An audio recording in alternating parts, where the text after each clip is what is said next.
ఇవాళ మన స్టూడియోలో ప్రముఖ ఆధ్యాత్మికవేత్త ఆస్ట్రోన్యూమరాలజిస్ట్ శ్రీమతి జయప్రద గారు ఉన్నారు. మేడంతో మాట్లాడదాం. మేడం నమస్కారం. మేడం నమస్తే అమ్మా. శ్రీమాత్రి నమః.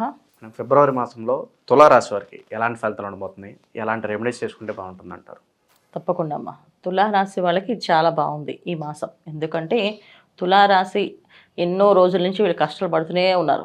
ఎంత బాగుంది అన్నప్పటికీ కష్టాలు పడుతున్నారు. ఎందుకంటే ఈ రాశి అధిపతి కాస్త అనుకూలంగా లేకపోవడం, లేకపోతే రాశి అధిపతికి యోగం ఇచ్చిన యోగకారకుడైన శని భగవాన్ అనుకూలంగా లేకపోవడం, ఇలా ప్రతిదీ అనుకూలంగా లేకపోవడం వల్ల బాగుంది అంటే ఆ బాగుంది అనే ఫీల్ వాళ్ళకి అనుభవించట్లేకపోతున్నారు. ఏం బాగుందని చెప్తున్నారు, ఏం జరగట్లేదు అని చెప్పేసి. సో ఈ మాసంలో వీళ్ళకి చక్కగా అనుకూలంగా ఉంది. ఎంత అనుకూలంగా ఉందంటే ముఖ్యంగా అన్ని రంగాల్లో వాళ్ళకి చాలా అభివృద్ధి ఉంది. అంటే ఏ చిన్న చిన్న వ్యాపారాలు చేసే వాళ్ళకున్న అభివృద్ధి అనేది ఉంది. ఆర్థికంగా అభివృద్ధి ఉంది. ధన ఆదాయం బాగుంది. ధనం అనేది వస్తుంది. ధనం అనేది కనిపిస్తుంది. సో చాలామందికి ధన ఆదాయం ఉంది అని అనిపించినప్పటికీ కనబడట్లేదు. కానీ ఈ మాసంలో వీళ్ళకి ధన ఆదాయం కనిపిస్తుంది. ఆదాయం చేతికి వస్తుంది. డబ్బులు చేతికి కనిపిస్తాయి. ఏ పనైనా చేయాలి అంటే ముందు డబ్బు కావాలి. ఆ డబ్బు అనేది చేతికి వస్తాయి వీళ్ళకి ఈ మాసంలో. చాలా ముఖ్యంగా ఏంటంటే అన్ని రంగాల్లో వాళ్ళకి డబ్బు చేతికి కనబడడం, ఆ డబ్బుతో వాళ్ళకి అనుకున్న పనులు చేయడం. సో ధనయోగం ఉంది, గృహయోగం ఉంది, వాహన యోగం ఉంది, వస్తు యోగం ఉంది, తర్వాత సంతాన యోగం ఉంది. సో ఇన్ని యోగాలు కలిసి ఉన్నాయి కనుక వీళ్ళకి అన్నీ బాగున్నాయి. తులారాశి వాళ్ళు ముఖ్యంగా మీడియా రంగంలో పనిచేసే వాళ్ళు, రైటర్స్గా ఉన్నవాళ్ళు, డైరెక్టర్స్గా ఉన్నవాళ్ళు, ఫిల్మ్ ఇండస్ట్రీలో పనిచేసే ప్రతి ఒక్కరికి ఒక గుర్తింపు అనేది వస్తుంది ఈ మాసం. ఎందుకంటే రాశాధిపతి మీనరాశిలో శుక్రుడు అక్కడ ఉచ్చస్థానం మీనరాశిలో ఉంటాయి. సో ఎప్పుడైతే మీనరాశిలో శుక్రుడు ఉన్నాడో, అక్కడ రాహు కలిసి ఉన్నాడో, ఆ పని చాలా ఆకర్షణీయంగా, చాలా ముఖ్యంగా అది ఎంత బ్రహ్మాండంగా ఉంటుందంటే వీళ్ళకి చాలామంది సినిమాలు డైరెక్షన్ చేసిన వాళ్ళకి బ్లాక్ బస్టర్ హిట్స్ కొడతారు. అంత అవకాశం వచ్చే అవకాశం ఉంది. సో అలాంటి అవకాశం ఈ తులారాశి వాళ్ళకి కనిపిస్తుంది ఈ మాసం. సో మంచి ముఖ్యమైన స్నేహితులు, బంధువులు వీళ్ళ దగ్గర నుంచి సహకారాలు అన్నీ అందే అవకాశం ఎక్కువగా ఉంది. వాళ్ళ నుంచి అనుకూలమైనది ఎప్పటి నుంచో వీరిపైన కాస్త మాట పట్టింపు వచ్చి దూరంగా ఉన్న వాళ్ళు స్నేహితులు కానీ కలవడము, రావడము, సహాయం చేయడము, వాళ్ళు రావడే కాకుండా సహాయం చేయడము, అలాగే బంధువులు కలవడము, వాళ్ళు సహాయం చేయడము, అలా అనుకూలంగా మారడము, ప్రతి ఒక్కరు సపోర్ట్గా నిలబడ్డము, తర్వాత కుటుంబంలో ఏవైతే చిన్న చిన్న గొడవలు వచ్చి మనస్పర్ధలు వచ్చి భార్యాభర్త మధ్య సమస్యలు ఉన్నాయో వాళ్ళ నుంచి బయటపడ్డము, వాళ్ళు కలిసి ఉండడము, సో కలిసి రావడము, ఇవన్నీ కూడా అనుకూలంగా ఉంది. అయితే అన్నీ బాగున్నప్పటికీ సంతానం విషయంలో చాలా జాగ్రత్తగా ఉండాలి. తులారాశి సంతానం ఎవరైతే ఉన్నారో వాళ్ళకి అసలు వ్యతిరేకంగా మాట్లాడడం కానీ, కాస్త ఎదురు తిరగడం కానీ, వాళ్ళు చెప్పే మాట వినకపోవడం కానీ, వాళ్ళు నచ్చినట్టు వాళ్ళు చేసుకోవడం కానీ జరిగే అవకాశాలు ఎక్కువగా ఉన్నాయి. కనుక సంతాన విషయంలో కాస్త చాలా జాగ్రత్తగా మెచ్యూర్డ్గా ఆలోచించి వాళ్ళతో మాట్లాడి కూర్చోబెట్టి చేసుకోవాలి. ఎందుకంటే వాళ్ళ వల్ల వచ్చే సమస్యలు వీళ్ళకి ఎక్కువగా ఉన్నాయి. వాళ్ళు ఏదైనా తప్పు చేసినా ఆ తప్పు శిక్ష వీళ్ళకి అనుభవించాలి. అలాంటి అవకాశాలు ఎక్కువగా ఉన్నాయి కనుక వీళ్ళు అది ఒక్కటి చూసుకుంటే మిగతా అన్ని విషయాల్లో అన్ని రంగాల్లో అనుకూలంగా అభివృద్ధి ఉంది. స్థలం కోసం, ఇల్లు కోసం ఎప్పుడైతే ప్రయత్నాలు చేస్తారో ఈ మాసంలో వాళ్ళు కొనుక్కునే అవకాశం, అది లాభంలోకి వచ్చే అవకాశం. అంటే ఎప్పుడైనా స్థలం కొంటే అందరూ కొనుక్కుంటాం, కానీ అది లక్ష్మీ యోగమా కాదా అని తెలుసుకోవాలంటే కొన్ని మాసాల్లో కొంటే అది లక్ష్మీ యోగం చెందుతుంది. మాఘమాసంలో ఏదైనా స్థలం కానీ ఇల్లు కొనుక్కుంటే అది లక్ష్మీ యోగంగా మారుతుంది. ఆ గృహంలో ఎప్పుడు కొన్నా దినదిన అభివృద్ధి ఉంటుంది. సో అందుకే మాఘమాసంలో పాలు పొంగించడం కానీ, మాఘమాసంలో గృహప్రవేశాలు చేయడం కానీ, మాఘమాసంలో శంకుస్థాపనలు చేయడం కానీ, మాఘమాసంలో ఏదైనా స్థలం కొనడం కానీ చేస్తే ఇంకా అది దినదిన అభివృద్ధి ఉంటుంది ఆ స్థలం వల్ల. ఆ స్థలం కొన్నా అన్నీ కలిసి వస్తాయి. ఇంకా అక్కడి నుంచి బోల్డ్ ఉండి స్థలాలు కొంటారు. అలాగే గృహప్రవేశం చేస్తామో ఆ ఇంట్లో ప్రతిరోజు శుభకార్యాలు జరుగుతూ శుభాలే వింటూ ఉంటారు. అలాంటి జరిగే అవకాశం ఈ మాఘమాసంలో ఉంది.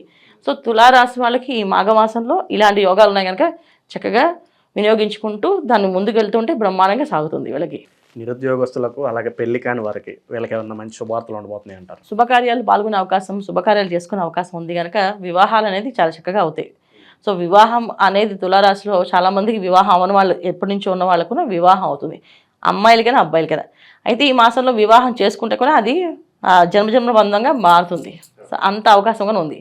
సో ఎప్పటి నుంచో పెళ్లి ముహూర్తాలు పెట్టుకున్న వాళ్ళు కూడా ఈ మాఘమాసంలో చేసుకోవడం వల్ల చాలా అనుకూలంగా మారే అవకాశం ఎక్కువగా ఉంది. విద్యార్థులకు ఎలా ఉంటుంది, అలాగే విదేశాలకు వెళ్ళాలనుకునే వారికి ఎలాంటి రిజల్ట్స్ ఉండబోతుంది? విద్యార్థులు విదేశాలకు వెళ్ళేవాళ్ళు, సో విద్యార్థులు మాత్రం చాలా కష్టపడి చదివితే అన్ని రంగాలు సాధిస్తారు. సో కొంచెం కష్టపడాలి, కష్టపడి చదివితే అన్ని పనులు అవుతాయి. కానీ వీళ్ళు కష్టపడకుండా ఏదో ఒక చేద్దాంలే వచ్చేస్తుంది అని ఓవర్ కాన్ఫిడెన్స్తో వెళ్తే మాత్రం జరిగే అవకాశం తక్కువగా ఉంది. కనుక విద్యార్థులు కొంచెం శ్రమ తీసుకొని పొద్దున్నే లేచి చదవాలి, అన్ని పనులు అవుతాయి. అలాగే విదేశాల్లో వెళ్ళాలనుకునే వాళ్ళకి ప్రయత్నం ఈజీగానే ఉంది. విదేశీ ప్రయాణం కానీ, విదేశాల్లో ఉన్న వాళ్ళకి కానీ, ఉద్యోగాలు కానీ, అవకాశాలు కానీ చాలా మెరుగైన ఫలితాలు ఉన్నాయి. కోర్టు నుంచి సమస్యలు ఉన్నవాళ్ళు, కోర్టు వ్యవహారాల్లో ఉంచిన ఇబ్బందులు పడేవాళ్ళు, సో ఇప్పుడు దాకా మాకు ఏ గుర్తింపు లేదు అనుకునే వాళ్ళకి అందరికీ కూడా అనుకూలంగా మారే అవకాశం ఎక్కువగా ఉంది. ఎందుకంటే ఇక్కడ తులారాశిలో ఉండే శుక్రుడు ఎవరైతే ఉన్నారో, మీన రాశి ఎవరైతే ఉన్నారో అన్ని సౌకర్యాలు అన్ని సౌభాగ్యాలని ఇచ్చేస్తారు ఆయన. అన్ని అవకాశాలు వాళ్ళ చేతిలో అలా పెడతారన్నమాట. వాళ్ళు ఉపయోగించుకోవాలి దాన్ని. సో ఉపయోగించుకునే అవకాశం వాళ్ళకు ఉండాలి. సో అలా చేసుకునే విధంగా భగవంతుడు ప్రార్థన చేస్తే ఖచ్చితంగా అవుతుంది. పెట్టుబడుల పరంగా ఎలా ఉండబోతుంది మేడం? పెట్టుబడులు పెట్టడానికి అది చెప్తున్నా, బంధువులు స్నేహితులు సహాయం చేస్తారు. యాక్చువల్లీ మన దగ్గర డబ్బు లేవు, తులారాశి వాళ్ళకి అనుకోండి, వాళ్ళకి ఒక ఐడియా వచ్చింది ఒక వ్యాపారం చేద్దామని. సో ఈ వ్యాపారం చేయాలంటే డబ్బు కావాలి. ఆ డబ్బు ఎలా చేయాలంటే స్నేహితులు కానీ బంధువులు కానీ సహాయం చేస్తారు. సో ఈ మాసంలో స్నేహితులు బంధువులు కలవడం, రావడము, తర్వాత కలిసి ఉండడము అన్నీ జరుగుతుందని చెప్పాం కదా. ఇవన్నీ ఎందుకు జరుగుతున్నాయంటే తులారాశి వాళ్ళకి అనుకూలంగా ఉంది కనుక. ఇంకా ఆకస్మిక ధనలాభం కావచ్చు, ఇంకా అనుకోకుండా ప్రయాణం చేయడం కావచ్చు, ఇవి ఏమైనా కనిపిస్తున్నాయి మేడం? తప్పకుండా. ఎందుకంటే మిథున రాశిలో కుజుడు ఎప్పుడైతే వచ్చాడో ఖచ్చితంగా అన్ని పనులు అనుకోకుండానే జరుగుతాయి వాళ్ళకి. అనుకునే జరగవు.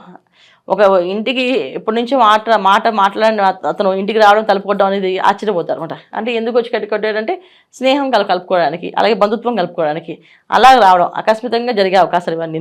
అలాగే ధనయోగం. సో వ్యాపారంలో అభివృద్ధి ఉండదు అనుకునే ఆ వ్యాపారం అభివృద్ధి రావడం కానీ, ట్రేడింగ్ రావడం కానీ, ట్రేడింగ్ బిజినెస్లో కానీ, స్పెక్యులేషన్ బిజినెస్లో కానీ అనుకూలమైన రిజల్ట్ రావడం కానీ జరుగుతుంది. అలాగని వస్తుందని పెట్టకండి బిజినెస్లో. స్పెక్యులేషన్ బిజినెస్లో వచ్చేస్తానని చెప్పి పెట్టుకోకూడదు. ఎందుకంటే ఇక్కడ అసలు ఈ రాశికి ఏదో యోగకారకుడు ఉన్నాడు, శని భగవానుడు కుంభరాశిలో ఉన్నాడు. 31st వరకు ఉంటాడు, తర్వాత నుంచి మారుతాడు. అప్పుడు కాస్త ఇబ్బంది పడే అవకాశం ఉంది. అందుకని జాగ్రత్తగా ఉండడం, ఉన్నది వాడుకోవడం, దానిలో ఒకవేళ ఉంటే దాంట్లో లాభాలు కనిపిస్తాయి. ఆ విధంగా చేసుకోవచ్చు. మేడం, ఇంకా మెరుగైన ఫలితాలు పొందడానికి ఈ రాశి వారికి ఎలాంటి రెమెడీస్ చేసుకుంటే బాగుంటుందంటారు? తప్పకుండా వీళ్ళు ప్రతి శుక్రవారం లక్ష్మీ నరసింహస్వామి ఆరాధన, సుదర్శన హోమం చేయించుకుంటున్నారు. ప్రతి నెల చిత్తా నక్షత్రం కానీ స్వాతి నక్షత్రం కానీ సుదర్శన హోమాలు చేస్తారు గుళ్ళో. సో ఆ హోమాన్ని కూర్చోవడం కానీ హోమంలో చేయించుకోవడం కానీ చేయడం వల్ల మంచి ఫలితాలు, సత్ఫలితాలు కనిపించే అవకాశం ఎక్కువగా ఉంది. వివాహం కావట్లేదు అనుకునే వాళ్ళు ఇంట్లో ఒకసారి సుదర్శన హోమం చేయించండి, ఖచ్చితంగా వివాహం అయిపోతుంది. సో ద్వాదశ రాశిలో అందరూ ఏంటంటే ఫిబ్రవరి మాసం అనేది చాలా అనుకూలమైన మాసం. ఎందుకంటే రవి మాసం, రవి భగవానుడు మకర రాశిలో రావడము అనేది ఒక విశేషం. సో అక్కడి నుంచి మనం తర్వాత పుష్యమాసం అయిపోయిన తర్వాత వచ్చేది మాఘమాసం. ఈ మాఘమాసంలో ప్రతి ఒక్క కార్యక్రమము 10ంతల ఫలితం వస్తుంది. చిన్న పరిహారమైనా అది పెద్ద పరిహారం కింద పెద్ద ఫలితం కింద వస్తుంది.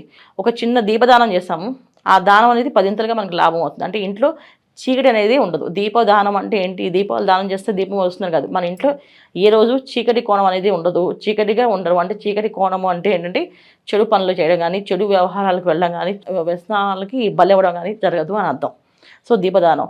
అలాగే అన్నదానం చేస్తే ఏంటంటే అన్నానికి లోటు ఉండదు అని అంటారు. అన్నానికి లోటు ఉండదు అంటే ఏంటంటే చాలామంది ఆహారం ఉన్నా తినలేకపోతుంటారు.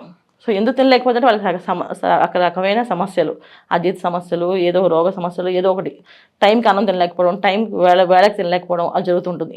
సో ఈ అన్నదానం చేయడం వల్ల అలాంటి ప్రాబ్లమ్స్ లేకుండా బయటపడతాం. సో మాఘమాసంలో అన్నదానం, దీపదానం, తర్వాత చాలామంది నోములు, పూజలు, వ్రతాలు చేస్తుంటారు. దాంట్లో చాలామంది నోములకి పళ్ళు, పసుపు, కుంకాలు, బట్టలు, వస్త్రాలు ఇవన్నీ దానం చేస్తుంటారు. ఇవన్నీ కొన్ని చేయడం వల్ల చాలా మంచి ఫలితాలు ఉంటాయి. అయితే ఒక్కొక్క రాశి వాళ్ళు ఏం చేసుకోవాలి అంటే, మేషరాశి వాళ్ళు ఈ మాసం అంతా అన్నదానం చేస్తే చాలా మంచి ఫలితాలు. అలాగే వృషభ రాశి వాళ్ళు ఈ మాసం అంతా చక్కగా వస్త్రదానం చేస్తే చాలా మంచి ఫలితాలు. మిథున రాశి వాళ్ళు పుస్తకాలు దానం చేస్తే విద్య బ్రహ్మాండం సాగుతుంది. అలాగే కర్కాటక రాశి వాళ్ళు ఏదో ఒక వస్తువుని దానం చేయడం, అంటే వెండి కానీ రాగి కానీ ఏదో ఒక పాత్రను దానం చేస్తే అన్ని అనుకూలమైన ఫలితాలు కనిపిస్తున్నాయి. అలాగే సింహరాశి వాళ్ళు చక్కగా ఒక 10 మందికి చదువు విద్యాదానం చేయడం కానీ, ఒక విద్యార్థికి విద్య కట్టించడం కానీ చేయడం వల్ల మంచి ఫలితాలు ఉన్నాయి. ఇలా ఒక్కొక్క రాశి వాళ్ళు చేసుకుంటూ వెళ్తే అన్ని అనుకూలమైన ఫలితాలు కనిపిస్తున్నాయి.